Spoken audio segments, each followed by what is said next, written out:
আসসালামু আলাইকুম রহমতুল্লাহ। সম্মানিত শ্রোতা ও দর্শক মণ্ডলী, বিরতির পর আমরা আবারও চলে এলাম। আলহামদুলিল্লাহ, আমরা রসুলুল্লাহ সাল্লাল্লাহু আলাইহি সাল্লামের হিজরত সম্পর্কে আলোচনা করছি। আমাদের অনুষ্ঠানে আলোচনা হচ্ছে। এই সময়ে যারা আমাদের অনুষ্ঠানে অংশগ্রহণ করেছেন আপনাদেরকে আমরা স্বাগত জানাচ্ছি এবং আমাদের সম্মানিত অতিথি অত্যন্ত সুন্দরভাবে রসুলুল্লাহ সাল্লাল্লাহু আলাইহি সাল্লামের হিজরতের যে ঘটনা, সেই ঘটনা ধারাবাহিকভাবে বর্ণনা করছেন এবং এই বর্ণনা থেকে আমরা কি শিখলাম বা আমাদের কি শিক্ষণীয়, আমরা কি জানলাম, সেটা আমরা এই আলোচনা থেকে বুঝতে পারি। এবং সর্বোপরি রসুল্লাহ সাল্লাল্লাহু আলাইহি সাল্লামের প্রতি সাহাবাগণ, বিশেষ করে হযরত আবু বকর সিদ্দিক রাদিয়াল্লাহু তাআলা আনহু কতটুকু শ্রদ্ধা ছিল এবং কতটুকু জীবনে উনি স্যাক্রিফাইস করেছেন, এই সমস্ত ঘটনা থেকে আমরা সহজে অনুধাবন করতে পারি, বুঝতে পারি। এবং এ থেকে আমরা এটাই শিক্ষা নিতে হয় যে আমরা সবাই জানি যে হযরত আবু বকর সিদ্দিক রাদিয়াল্লাহু তাআলা আনহু সাহাবীদের মধ্যে সবচেয়ে উত্তম এবং সবচেয়ে বয়স্ক সাহাবী ছিলেন এবং উনি রসুলুল্লাহ সাল্লাল্লাহু আলাইহি সাল্লাম থেকে প্রাপ্ত সার্টিফিকেট প্রাপ্ত উনি জান্নাতের অর্থাৎ বেহেশতির লোক। কিন্তু তারপরেও রসুলুল্লাহ সাল্লাল্লাহু আলাইহি সাল্লামের প্রতি যে এত ভালোবাসা, এত শ্রদ্ধা, এত জীবনের স্যাক্রিফাইস করা, সেটা যখন আমরা জানি বা সেই ঘটনাগুলো শুনি, তখন আমাদের মধ্যে অনুভব হয়ে আমরা এখান থেকে শিক্ষা নিতে পারি। সম্মানিত শ্রোতা ও দর্শক মণ্ডলী, আলহামদুলিল্লাহ, আমাদের কাছে কিছু প্রশ্ন চলে এসেছে, আমরা উত্তরের দিকে চলে যাব। তার পরবর্তীতে ইনশাল্লাহ যদি সময় থাকে তাহলে আমরা কিছু আলোচনা করব। আমি জনাব মুফতি সাহেব, আপনার কাছে কিছু প্রশ্ন চলে এসেছে। যে প্রথম প্রশ্নটি হচ্ছে, আমার এক ভাই জানতে চেয়েছেন যে রসুলুল্লাহ সাল্লাল্লাহু আলাইহি ওয়াসাল্লাম, উনি প্রথমে কিন্তু আমাদেরকে ধন্যবাদ জানিয়েছেন, বিশেষ করে আপনাকে, যে এত সুন্দর আমরা এই বিষয় নিয়ে আলোচনা করছি। অনেক সময় হয় কি আমাদের মুখস্থ রয়েছে, আমরা অনেক সময় সেটা আলোচনা, কিন্তু এইভাবে ধারাবাহিকভাবে এবং কোরআন এবং হাদিসের আলোকে যে এই সমস্ত আলোচনাটা যদি শোনা যায় বা করা যায়, তখন মনে অনেক তৃপ্তি আসে। তো উনি আমাদেরকে ধন্যবাদ জানিয়েছেন, এই অনুষ্ঠানের কর্তৃপক্ষকে, এই অনুষ্ঠানের মানে টিভি কর্তৃপক্ষকে উনি ধন্যবাদ জানিয়েছেন সুন্দর প্রোগ্রামের জন্য। এবং তারপরে উনি জানতে চেয়েছেন যে রসুলুল্লাহ সাল্লাল্লাহু আলাইহি সাল্লাম কত হিজরিতে হিজরত করেছিলেন। ধন্যবাদ প্রশ্নকারী ভাইকে। রসুলুল্লাহ সাল্লাল্লাহু আলাইহি সাল্লাম 622 সালে হিজরত করেছেন। তখনও হিজরি সাল গণনা শুরু হয় নাই। হিজরি সাল গণনা শুরু হয়েছে হজরতে উমর ফারুক রাদিয়াল্লাহু তাআলা আনহুর খেলাফতকালে, এবং সেই গণনার সময় হিজরি সালের প্রথম সাল ধরা হয়েছে রসুল পাক ইসলামের হিজরতের বছরকে। তাই তখন এই হিজরি সাল হিসেবে আরবি মাস ছিল, কিন্তু সাল হিসেবে এই হিজরি সাল ছিল না, যার কারণে সেটা 622 সালে রসুল পাক সাল্লাল্লাহু আলাইহি ওয়াসাল্লাম মক্কা মুকাররমা থেকে মদিনায়ে তৈয়বা হিজরত করেছেন, যখন রসুল পাক ইসলামের বয়স ছিল 53 বছর। অর্থাৎ ওহী লাভ করেছেন 40 বছর বয়সের সময়, এবং মক্কা শরীফের জীবন ছিল 13 বছর। 40 আর 13 53 বছর, সেই বয়সে রসুল পাক ইসলাম হিজরত করেছেন। জি, অসংখ্য ধন্যবাদ। আসলে আমরা তো এই যে রসুল্লাহ সাল্লাল্লাহু আলাইহি সাল্লাম 570 সালে 70 খ্রিস্টাব্দে উনি জন্মগ্রহণ করেছিলেন এবং এই হিজরতের যখন উনি হিজরত করেছেন, এই সাল থেকে হিজরতের সাল আরম্ভ করা হয়েছে।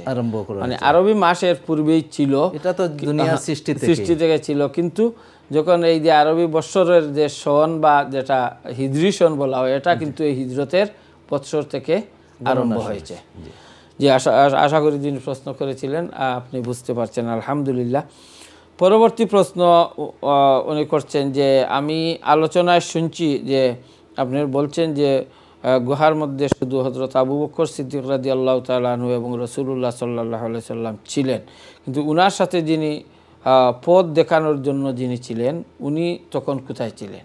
যিনি পথ দেখানোর জন্য যিনি ছিলেন, তাকে কথা বলা হয়েছিল যে 3 দিন পরে, অর্থাৎ দিন বলা হয়নি, তাকে একটা নির্দিষ্ট দিন বলে দিয়েছেন, অর্থাৎ যেদিন তারা গুহা থেকে বের হবেন। তাই ওই স্থানে আসার জন্য তাকে বলা হয়েছে যে তুমি ওই দিন ওই স্থানে তুমি আসবে, যার কারণে উনি ছিলেন না। তবে রাসূল ইসলামের সাথে আরেকজন থাকতেন রাতের বেলা, আবার ফজর হওয়ার আগে তিনি মক্কা মুকাররমায় চলে আসতেন। আবু বকর সিদ্দিক রাদিয়াল্লাহু তাআলা আনহুর ছেলে, তিনি গুহাতে রাত্রেবেলা আসতেন এবং মক্কা শরীফের লোকেদের সেই বিষয়গুলোকে খবর সংগ্রহ করে আসতেন এবং আবার ভোর হওয়ার পূর্বে মক্কা মুকাররমায় চলে যেতেন, যাতে করে তারা বুঝতে পারে যে তিনি রাতেও মক্কা মুকাররমায় ছিলেন। তারপর আমির ইবনে ফুহাইর যিনি খিদমতের জন্য ছিলেন, তিনিও তাদের সাথে ছিলেন। কোনো রাওয়ায়াতে তিনিও তাদের সাথে ছিলেন। অসংখ্য ধন্যবাদ। আলহামদুলিল্লাহ, আসলে তো সুন্দর বিষয়টি। অনেকের কাছে প্রশ্ন যে যিনি পথ প্রদর্শক ছিলেন বা যিনি রাস্তা চিনার জন্য ছিলেন, উনি কিন্তু এই গুহা থেকে বের হওয়ার পরে উনি উনাদের সাথী হয়েছেন। ধন্যবাদ। তারপরের প্রশ্নটি হচ্ছে, উনি জানতে চেয়েছেন যে রাসূলুল্লাহ সাল্লাল্লাহু আলাইহি সাল্লাম হিজরত করে মদিনায় যাওয়া পর্যন্ত রাস্তায় কেমন মানুষ ওনার সাথে যোগ দিয়েছিলেন? এই বিষয়টি যেহেতু রাসূল পাক ইসলাম ইতিপূর্বে সাহাবায়ে কেরামদেরকে নির্দেশ দান করেছেন হিজরত করার জন্য, তারা বিভিন্ন দেশে, ইথিওপিয়ায় তারা হিজরত করেছেন। হিজরত করার পর সেখানেও মক্কা শরীফ থেকে মুশরিকেরা তারা গিয়েছেন, তারা সেখানেও যাতে করে তারা না থাকতে পারেন শান্তিতে, আশ্রয়ে, তারা যত চেষ্টা করার সকল চেষ্টা তারা করছেন, ব্যর্থ হয়েছেন। রাসূল পাক সাল্লাল্লাহু আলাইহি ওয়াসাল্লাম তিনিও তায়েফে গিয়েছিলেন, আবার ফিরে এসেছেন। এইভাবে যখন হিজরত করেছেন, যেহেতু তিনি এর আগে সাহাবায়ে কেরামদেরকে বলেছেন, যেহেতু তখন মুসলমানদের জন্য আনসেফ হয়ে গিয়েছে মক্কা মুকাররমা, তাই তিনি নিজে যান নাই, তিনি অন্য সাহাবায়ে কেরামদেরকে বলেছেন, প্রত্যেককে বলেছেন যে এখান থেকে হিজরত করে যাওয়ার জন্য। তাই রাস্তায় অনেকেই তার সাথে যুক্ত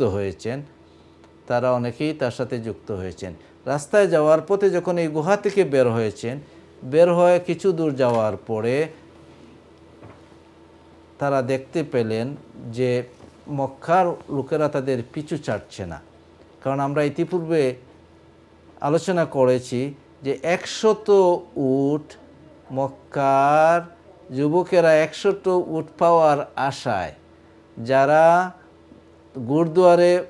ঘোড়সওয়ারে যারা পারদর্শী, ঘোড়াকে ভালোভাবে দৌড়াতে পারেন, এবং সেই যুবক শ্রেণীর মানুষেরা তারা কিন্তু অত্যন্ত আগ্রহী হলো যে আমরা যদি সেটা কাজ করতে পারি তাহলে একসাথে 100 উটের মালিক হয়ে যাব।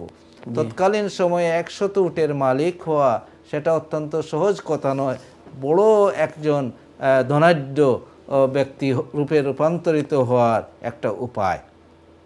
তখন সেই যুবকদের মধ্যে একজনের নাম ছিল সুরাকা বিন মালিক বিন জয়সুম। তিনি পরবর্তীতে ফতহে মক্কার পরে হুনাইন থেকে ফিরে আসার পথে তিনি ইসলাম গ্রহণ করেছেন। তিনি অত্যন্ত ধূর্ত মানুষ ছিলেন, সহজে তিনি ঘোড়সওয়ার করতে পারতেন। তিনি তার বাড়িতে বসা, এই ব্যাপারে আরও যুবকরা আছেন, আরও এলাকার তাদের মুরব্বীরা আছেন, এই ব্যাপারটি তারা আলোচনা করতেছেন। ওই সময় একটা দল আসলো বাহিরের থেকে, এবং তারা বাহিরের থেকে আসে এই আলোচনা শুনে তারা বলল যে আমরা দেখেছি 2-3 জন মানুষের একটি কাফেলা তারা যাচ্ছে, ওদিকে যাচ্ছে। পথটি কথা বলে দিল যে আমরা পেয়েছি তাদেরকে, ওই স্থানে যাচ্ছে, আমরা দেখেছি, দূর থেকে তারা দেখেছে। এখন আরবের সেই মরু প্রান্তর অনেক দূর থেকে দেখা যায়, ছায়া দেখা যায়, বোঝা যায় মানুষ যাচ্ছে। তখন যেহেতু তারা এই 3 দিন খুঁজিয়ে তারা মোটামুটি বসে পড়েছে এবং খোঁজ নিচ্ছে যে কোথায় যাচ্ছেন, এদিকে আসমা রাদিয়াল্লাহু তাআলা আনহা, আবু বকর রাদিয়াল্লাহু আনহুর পরিবার তারা চিন্তিত। কারণ আবু বকর সিদ্দিক রাদিয়াল্লাহু তাআলা আনহুর পিতা আসছেন, তিনি তাদেরকে জিজ্ঞেস করছেন, কোনো খবর পাচ্ছেন না তারা কোথায়। তখন সুরাকা বিন মালিক, ওই ব্যক্তি যখন বলার পর তিনি বুঝলেন যে ওইটা তো হবে, এবং তার এই সভাসদ যারা ছিলেন তারা প্রত্যেকে বুঝতে পারলেন যে ওই হবে, উনারাই এখন সুবর্ণ সুযোগ আমরা ওনাকে গিয়ে ওই রাস্তায় দাওয়া করা, দিয়ে যাওয়ার জন্য। দাওয়া করার একটা সুবর্ণ সুযোগ। তখন সুরাকা বিন মালিক তিনি নিজে 100 উট পাওয়ার আশায় তিনি ওই মজলিসে তাদের যেখানে বসা ছিলেন সেখানে এই কথাটিকে তিনি উড়িয়ে দিলেন। তিনি বললেন হয়তো অন্য কেউ যাচ্ছে, তুমি এটা এটা বলে তিনি মজলিসটিকে উঠে গড়ে গেলেন। গড়ে গিয়ে তিনি পিছনের দিক থেকে তার সবচেয়ে তেজস্বী ঘোড়া যেটি সেটি নিয়ে তিনি রওনা দিলেন। রাসূল পাক ইসলাম যাচ্ছেন, তিনি পিছু নিকটে গিয়েছেন, অত্যন্ত সন্নিকটে গিয়েছেন। তখন আবু বকর সিদ্দিক রাদিয়াল্লাহু তাআলা আনহু, কারণ ঘোড়া যখন দূরে শব্দ দৌড়তে শোনা থাকে যায়, তখন একটা তার আওয়াজ হয়ে থাকে। আবু বকর সিদ্দিক দেখলেন, তখন আবু বকর সিদ্দিক রাদিয়াল্লাহু আবার বললেন, ইয়া রাসূলুল্লাহ, এই দেখা যাচ্ছে যত নিকটে আসছে তখন মানুষের ফেস চেনা যাচ্ছে, যখন অর্থাৎ একটা তীর মারলে যতটুকু দূরই যায় অতটুকু রুমহ আও রুমহাইন, অর্থাৎ একটা তীর ধনুক থেকে যখন ছোড়া হয় তখন যতটুকু দূরে যায় এর ডাবল দূরে ছিলেন রাসূল পাক ইসলাম, অর্থাৎ এত সন্নিকটে গিয়ে পৌঁছেছে। এই মুহূর্তেই তার ঘোড়ার দুটি সামনের দুটি পা সেই জমিনের মধ্যে ধসে গিয়েছে এবং সুরাকা বিন মালিক সে ঘোড়ার থেকে পড়ে গিয়েছে। তিনি ঘোড়ার থেকে পড়ে গিয়েছেন। শেষ পর্যন্ত তিনি বুঝতে পারলেন যে সেটা আমার পক্ষে ধরা সম্ভব হবে না, কারণ এখন রাসূল পাক ইসলাম আমাকেই তারা ধরে ফেলবে, আমাকেই তারা হত্যা করে ফেলবে। তখন সুরাকা বিন মালিক তিনি আমান চাইলেন, নিরাপত্তা চাইলেন এবং তিনি ওয়াদা করলেন যে আমি মক্কার লোকদেরকে, যাদেরকে এদিকে আসতে পাবো, যারা আপনারকে খুঁজে আসছে তাদেরকে আমি ফিরিয়ে নিব। অর্থাৎ তিনি কৌশল করে ফিরিয়ে নেবেন, যেদিক থেকে আমি আসছি এদিকে কোনো পাত্তা নেই, এদিকে মুহাম্মদ সাল্লাল্লাহু আলাইহি ওয়াসাল্লাম যান নাই, আমি এভাবে তাদেরকে ফিরিয়ে নিব, আমাকে আপনি আমান দিন। শেষ পর্যন্ত রাসূল পাক সাল্লাল্লাহু আলাইহি ওয়াসাল্লাম আমান দিলেন। তিনি বললেন যে আমাকে আমান দিন, সেটা লিখে দিন। তখন একটি চামড়ার টুকরার মধ্যে রাসূল ইসলাম নির্দেশ করলেন আবু বকর সিদ্দিক রাদিয়াল্লাহু তাআলা আনহুকে যে সেই আমানের কথাটি লিখে দেওয়ার জন্য, তাকে নিরাপত্তা দেওয়া হয়েছে এই কথাটি লিখে দেওয়ার জন্য। তারপর সে বলল, ইয়া রাসূলুল্লাহ, আপনারা এই পথে যাচ্ছেন, অমুক স্থানে সেখানে আমার উট আছে। তাদের তো উটের খামার ছিল, আমার ওখানে উটের খামার আছে, ওখানে আমার বাগান আছে, আপনার যে ইচ্ছা যে সুন্দর উটটি নিতে পারেন, যত দুধ ইচ্ছা আপনি সেখান থেকে নিয়ে যেতে পারেন সফরের অবস্থায়। রাসূল পাক সাল্লাল্লাহু আলাইহি ওয়াসাল্লাম বললেন যে না, আমাদের তোমার এর কিছুরই প্রয়োজন নেই, তোমার সাথে শুধু যেই ওয়াদা করেছো তুমি, তোমাকে আমান দিচ্ছি, তুমি সেটার উপর টিকে থাকো। এই যে আমানের লিকটা নিয়েছিলেন, যখন তিনি ইসলাম গ্রহণের জন্য আসছেন তখন কিন্তু ওই যে যারা ছিল চিহ্নিত রাসূল পাক সাল্লাল্লাহু শত্রু সাহাবা ইকরাম যাদেরকে জানতেন, এবং এদের মধ্যে একজন ছিলেন সুরাকা বিন মালিক।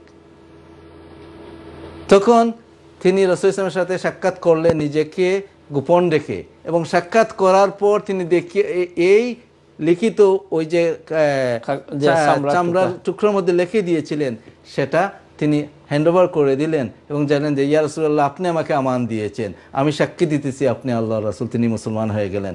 সেটা মক্কা বিজয়ের পরে হুনাইন থেকে যখন রাসূল ইসলাম ফিরছেন তখন তিনি তার ইসলামের কথা ঘোষণা করেছেন, ইসলাম গ্রহণ করেছেন। এই হচ্ছে রাসূলের পাশে যাওয়ার পথে। এই শেষ না, আরও কিছু দূরের পথে যাওয়ার পরে সেখানে একটি তাঁবু ছিল। তারা রেস্টের প্রয়োজন পড়লো, দুপুর হয়ে গিয়েছে, তারা একটি বাড়িতে উঠলেন, অর্থাৎ মরুতে বাড়ি যেটা তাঁবুর মধ্যে থাকে, খিমা বা খায়মা থাকে, তারা সেখানে উঠলেন। সেখানে ওঠার পর তাদের সাথে আবু বকর সিদ্দিক রাদিয়াল্লাহু আনহু যে পয়সাগুলো নিয়েছেন ওগুলো দিয়ে তারা রাস্তাতে যে কোনো কিছু ক্রয় করার প্রয়োজন হয় ক্রয় করেন। তখন ওই বাড়িতে ওঠার পর আরবের কিন্তু সম্ভ্রান্ত মানুষ, যারা ভালো মানুষ যারা, বা স্বাভাবিকভাবে তারা মেহমান নেওয়াজ, তারা মানুষদেরকে, মুসাফিরকে তারা খানি খাওয়ান, পানি পান করান। তখন রাসূল পাক সাল্লামকে তার ঘরে যেটুকু দুধ ছিল, এক রেওয়ায়াতের মধ্যে, এটা ঐতিহাসিক রেওয়ায়াত, হাদিসের রেওয়ায়াত, বিভিন্ন বর্ণনায় এসেছে, বিভিন্ন মাধ্যমে তার ধরন ভিন্ন, তাদেরকে আপ্যায়ন করালেন তার ঘরে যা ছিল তা দিয়ে। তারপর তারা যেতে চাইলেন যখন, এবং চাইলেন যে তার কাছ থেকে কিছু ক্রয় করার জন্য, কিছু দুধ অথবা কোনো খাদ্য খাজুর থাকলে খাজুর ক্রয় করবেন তাদের পথের খাদ্য হিসেবে। সেই মহিলা, তাকে বলা হয় উম্মে মাআবাদ। উম্মে মাআবাদ, উম্মে মাআবাদ তিনি বললেন, আমার গড়ে কিছু নেই, দুধও দেওয়ার মতো নেই, কারণ দুধ আমাদের বকরিগুলোকে নিয়ে আবু মাআবাদ তিনি অনেক দূরে চলে গিয়েছেন বকরি রাখাতের, বিকালবেলা আসবেন, রাত্রে তিনি আসবেন, তারপর তিনি বকরিগুলোকে দহন করবেন, তখন আমরা খাবো এবং এগুলোকে আমরা বিক্রি করব। তখন রাসূল পাক সাল্লাল্লাহু আলাইহি ওয়াসাল্লাম দেখতে পেলেন যে উম্মে মাআবাদের গড়ের এক কোণের দিকে, বাহির সাইডে একটা কোণের দিকে একটা ছোট বকরি, যেটা অত্যন্ত দুর্বল, সে বসে রয়েছে। তিনি বললেন, ওই তো আমরা দেখতে পাচ্ছি একটি বকরি, আমি কি ওই বকরিকে দহন করতে পারি? উম্মে মাআবাদ বললেন যে ওইটা বকরি একেবারেই অসুস্থ, দুর্বল, সে হেঁটে যাওয়ার উপযুক্ত নয় অন্যান্য বকরির সাথে মাঠে খাওয়ার জন্য সেখানে বসে আছে। রাসূল সাল্লাল্লাহু আলাইহি ওয়াসাল্লাম জিজ্ঞেস করলেন যে তুমি যদি আমাকে অনুমতি দাও তাহলে আমি দেখি সেটা থেকে দুধ আসে কিনা। তিনি বললেন এটা করতে পারেন। তখন রাসূল পাক সাল্লাল্লাহু আলাইহি সাল্লাম তার মুবারক হাত দিয়ে সেই বকরির, সেই জীর্ণ শীর্ণ বকরি, যেটা দুধের বয়স নয়, যেটাতে দুধ নেই, রাসূল পাক সাল্লাল্লাহু আলাইহি সাল্লাম তার পিঠ হাতালেন এবং তার উলানের মধ্যে হাতালেন, সাথে সাথে দুধ ভর্তি হয়ে গেল, তার উলান দুধ ভর্তি হয়ে গেল। রাসূল সাল্লাল্লাহু আলাইহি সাল্লাম বললেন যে একটি পাত্র নিয়ে আসো। একটা পাত্র নিয়ে আসা হলো। রাসূল পাক সাল্লাল্লাহু আলাইহি সাল্লাম দুধ দহন করলেন সেই বকরি থেকে এবং দিয়ে বললেন যে এই দুধগুলো পাঠিয়ে দাও উম্মে মাআবাদকে এবং তাকে বলো সে যেন সেগুলো পান করে নেয়। তারপর তিনি পান করলেন। তারপর আবার আনা হলো, আবার রাসূল পাক সাল্লাল্লাহু আলাইহি সাল্লাম দহন করলেন, তার সাথী দুইজনকে তারা খাওয়ালেন। প্রথমত ওই যে যিনি পথ দেখাচ্ছেন এবং যিনি তাদের আবু বকর সিদ্দিক রাদিয়াল্লাহু তাআলা আনহুর কৃতদাস যিনি ছিলেন, সেই আমির ইবনে ফুহায়ের, তাদেরকে পান করালেন। তারপর আবু বকর সিদ্দিক রাদিয়াল্লাহু তাআলা আনহাকে পান করালেন।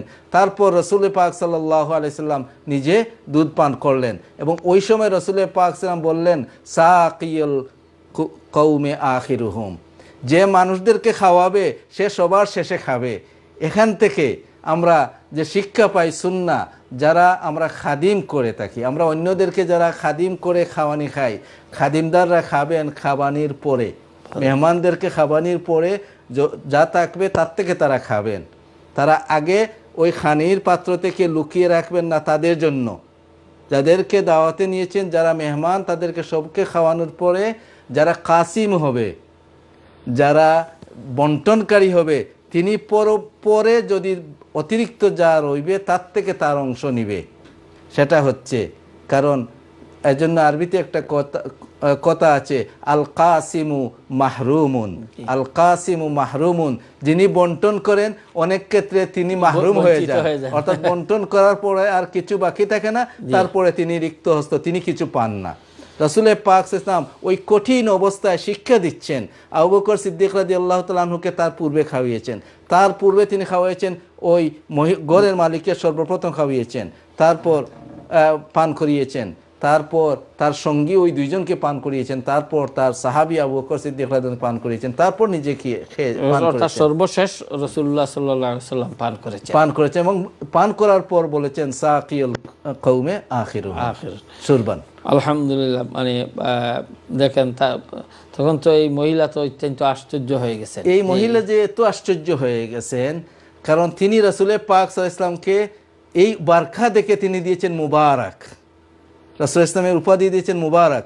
যখন তারপর চলে গেলেন এবং তার স্বামী আসলেন, এসে দেখেন ঘরের মধ্যে রাসূল ইসলাম আরও কিছু দুধ দহন করে পাত্রের মধ্যে দিয়ে গেলেন তাদেরকে, বলে এগুলো রাখো।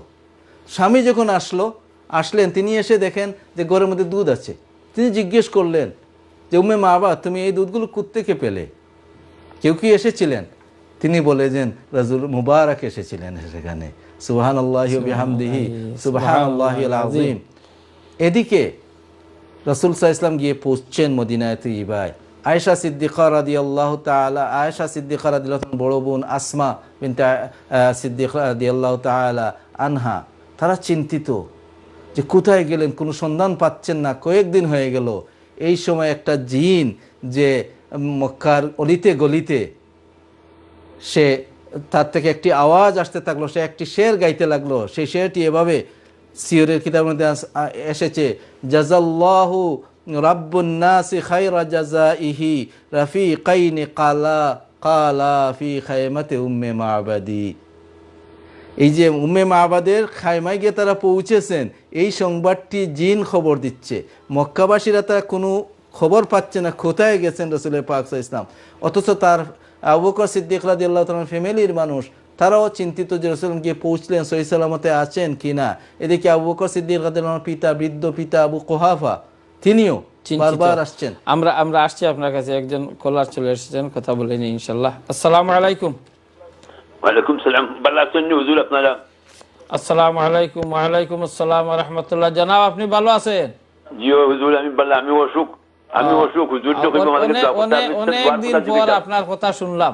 একটা দোয়ার কথা জিজ্ঞেস, আমি বেমার খুব বহু দিন ধরে। ইয়া আল্লাহ, আল্লাহ পাক আপনার আমি পয়লা হুজুরের কাছে আমার সালাম, আপনার কাছে সালাম। বিসমিল্লাহির রহমানির রহিম। লাকাদ জাআকুম রাসূলুম মিন আনফুসিকুম আজিজুন আলাইহি মা আনিতুম হারিসুন আলাইকুম বিল মুমিনিনা রাউফুর রহিম। ফাইন তাওয়াল্লাউ ফাকুল হাসবিয়াল্লাহু লা ইলাহা ইল্লা হু আলাইহি তাওয়াক্কালতু ওয়া হুয়া রাব্বুল আরশিল আযীম। পড়তে জানতাম আরেকটা সাইয়্যিদুল ইস্তিবারের দোয়াটা আমি পড়তাম, ওটার অর্থ সাবরে কইবা আমারে কইবা লাগে।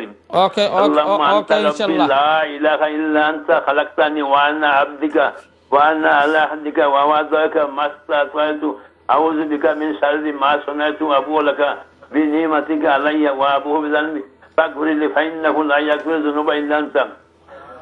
জি, অসংখ্য ধন্যবাদ আপনাকে। ইনশাআল্লাহ আপনি যেটা বললেন, আমি যেহেতু আমরা অনুষ্ঠানের শেষ পর্যায়ে, আমি সরাসরি আমার সম্মানিত অতিথি বলবো যে এটার অর্থটা বলার জন্য। ধন্যবাদ। কোরআনে কারীমে সূরা তাওবা শেষের আয়াত, লাকাদ জাআকুম রাসূলুম মিন আনফুসিকুম আজিজুন আলাইহি মা আনিতুম হারিসুন আলাইকুম বিল মুমিনিনা রাউফুর রহিম। এখানে আসলে রাসূলের পাক সাল্লাল্লাহু আলাইহি ওয়াসাল্লাম আমাদের প্রতি কতটুকু দয়ালু, সেই বিষয়টি আল্লাহ রাব্বুল আলামিন উল্লেখ করছেন। লাকাদ জাআকুম রাসূলুম মিন আনফুসিকুম, তোমাদের মধ্য থেকেই আল্লাহর রাসূল তোমাদের নিকট এসেছেন। আজিজুন আলাইহি মা আনিতুম হারিসুন আলাইকুম, তিনি তোমাদের কল্যাণ চান, তোমাদের যে কষ্ট, সেই কষ্ট তাকে কষ্ট প্রদান করে। তিনি মুমিনদের জন্য রাউফ, অত্যন্ত দয়ালু, রাহিমুন, এবং মুমিনদের সমহমর্মী তিনি। তাই তোমরা বলো যে আমরা ফাকুল হাসবি আল্লাহু লা ইলাহা ইল্লাহু, আমাদের জন্য আল্লাহ সুবহানাহু ওয়া তাআলাই যথেষ্ট।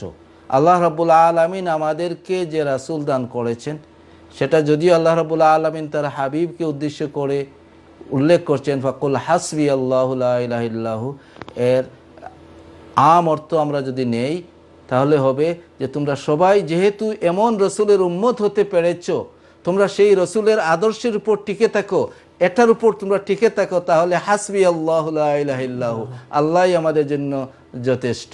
জি, অসংখ্য ধন্যবাদ। আলহামদুলিল্লাহ, আমরা আসলে অনুষ্ঠানে এখনই আমাদের শেষ করতে হবে।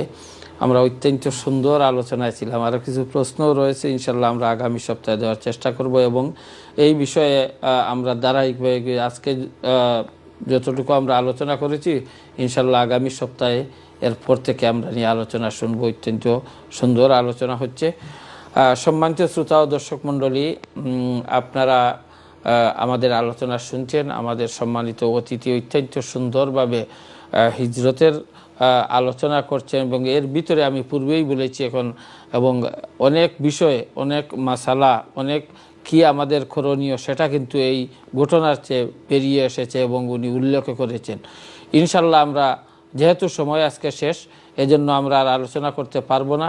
যে প্রশ্নগুলো রয়েছে আগামী সপ্তাহে আমরা দিব, এবং আগামী সপ্তাহে ইনশাল্লাহ আমরা এরপর থেকে নিয়ে আলোচনা করব। আমাদের আজকের এই অনুষ্ঠান